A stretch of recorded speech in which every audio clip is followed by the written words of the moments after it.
ভারত বাংলাদেশের জনগণের ভূমিকা একেবারে অবজ্ঞা করে তার গেম সাজাইছে। আমাদের দেশের জনগণ যে একটা লড়াকু জনগোষ্ঠী যারা 200 বছর ধরে সাম্রাজ্যবাদ বিরোধী সংগ্রাম করছে এবং পৃথিবীতে একমাত্র জাতি যারা 25 বছরের কম সময় 2টা স্বাধীন রাষ্ট্রের জন্ম দিছে, 30 বছরে 2টা গণ অভ্যুত্থান করছে, 69-93 2টা মিলিটারি রেজিমকে খেদাইছে।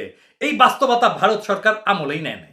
তারা ভাবছে 28 অক্টোবর বিরোধী দলকে ভয়াবহ আক্রমণের শিকার বানায় তারা বাংলাদেশ থেকে সকল বিরোধী মতকে কবর দিয়ে ফেলছে।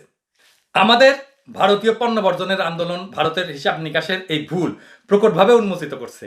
এটা ছিল একটা জেনুইন ব্ল্যাক সোয়ান ইভেন্ট। আমি আলাপ করছিলাম ব্ল্যাক সোয়ান ইভেন্ট কি, অর্থাৎ এমন একটা ঘটনা যা পূর্ব থেকে কল্পনা করা যায় না। আর আন্দোলন সমগ্র বাংলাদেশ এবং সারা বিশ্বে বাংলাদেশ কমিউনিটিতে দাবানলের মতো ছড়ায় পড়ছে। আগামী 22 এপ্রিল লন্ডনে ভারতীয় দূতাবাসের সামনে বিক্ষোভ হইতেছে। চিন্তা করেন আমাদের আন্দোলন কোথায় পৌঁছে গেছে। সারা দুনিয়াতে এটা হবে, ভারতীয় দূতাবাসের সামনে আমাদের বিক্ষোভ হবে। কোনো রাজনৈতিক দল আনুষ্ঠানিকভাবে আন্দোলনে যুক্ত হয় নাই, তাই এই অবস্থা। ফলে ভারতকে তার অত্যন্ত স্পর্শকাতর একটা জায়গাতে আমরা কোনো নোটিশ না দিয়ে ব্যাপকভাবে আঘাত করতে সক্ষম হয়েছি। এমন একটা আঘাত যে অত্যন্ত অল্প সময়ের মধ্যে ভারত বিচলিত এবং শঙ্কিত হয়ে পড়ছে। বাংলাদেশে তার পুতুল সরকারও টালমাটাল হইয়া ভাইবা পাইতেছে না কি দিয়া কি করবে। ভারতের দখলদারির বিরুদ্ধে আমাদের এই সংগ্রামকে আমরা তীব্রতর করব এবং যথাসময়ে আমরা আরো উচ্চতর পর্যায়ে নিয়ে যাব।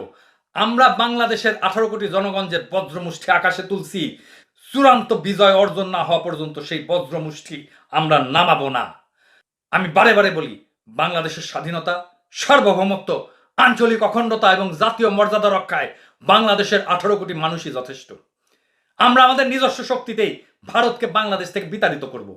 একই সাথে আমাদের এই ন্যায্য সংগ্রামে আমাদের জাতীয় স্বার্থকে আগায় নেওয়ার জন্য যদি কোনো প্রকৃত বন্ধু শক্তি আমাদেরকে সাহায্য করতে আগে আসে, তাহলে আমরা তাকে নিশ্চয়ই স্বাগত জানাবো।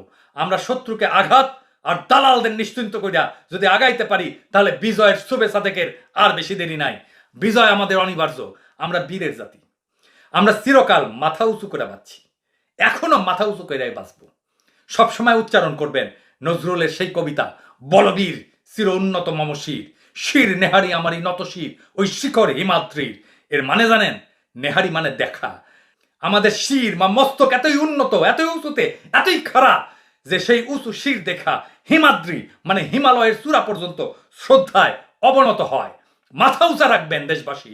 আমরা আমাদের জন্মভূমিকে, আমাদের রাষ্ট্রকে রক্ষা করব।